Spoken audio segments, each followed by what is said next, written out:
Hi everyone. Now in this second video, we are going to work backwards to create an equation of this either vertex numbers 4 and 5, so f of x and g of x, and we're going to write them in vertex form. So just a really quick refresher, all right? Vertex form is going to be the equation y equals, now remember, based on the concavity, you can have plus or minus. Now, the A value is going to tell us if the Y values are stretching or compressing. So typically we would have like a 2 out in front or a 3 or a 1/2. And then we know that we're going to multiply that by x minus h squared. And the value of x minus h is going to be that shift from left to right. And then we are going to then be able to shift our vertex up or down, and that's going to be that k value. Now, please keep in mind that the minus h means the opposite. So if we are, saying x minus 3, we're really shifting to the right 3. And then that plus k on the outside is going to be that same sign. So we would be moving up, or if it's minus k, we would be moving down. And that's how we build the equation in vertex form. So if we take a look at example number 4, we have that this is the function of f of x, right? And so if we're looking at f of x, we have a vertex that is here. Okay, and it looks like that vertex is here at 0, -3.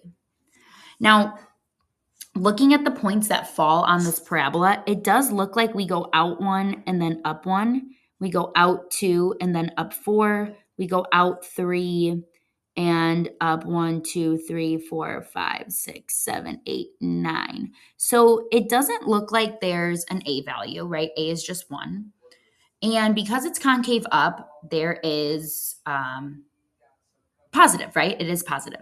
So for us, we are going to say that f of x, remember we always want to title our function, f of x is equal to, now it's positive, a is just 1. So we're going to go ahead and start off by saying the x inside the parentheses squared, like x minus or x plus, and then we have that value on the outside of k.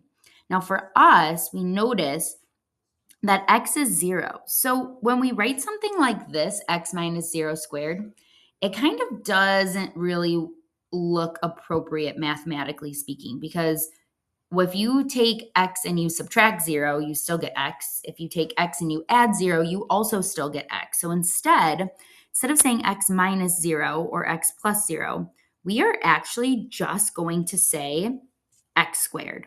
So f of x is equal to x squared. No, we don't need a parenthesis in this example. And then because we know that our vertex shifts down 3 units, that k value is just going to be minus 3. And so for us, this quadratic f of x is equal to x squared minus 3. Now, if we take a look at example number 5 now, we have a few things that we notice. Okay, first off, that our vertex has been shifted.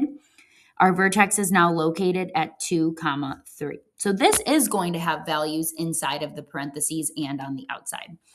We also know that this is concave down, which means that we are going to have a negative out in front. And let's go ahead and let's just write that right away so that way we don't forget about it. So we can go ahead and zoom out. We'll say g of x, right? Because we always want to label our graph. G of x is equal to, and we're going to put a negative right there. So now we need to double check if we have any sort of scaling, right? Is it dilated? So we're going to go out 1 and it looks like we go down 1, out 2 and it looks like we go down 4. So it looks like we're fine on that end. So there's no A value bigger or different than 1. So we can go ahead and start with inside of the parentheses.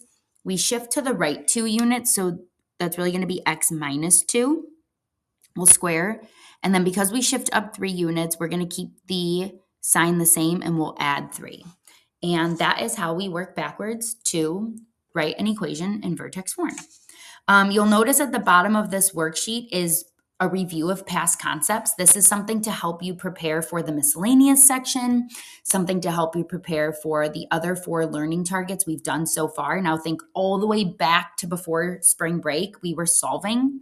So please go ahead, answer these 4 questions, show your work, And the answers to these 4 problems are on the key posted in Google Classroom. So there is no video for these 4 examples. All right. Have an awesome rest of your day, and we'll see you tomorrow.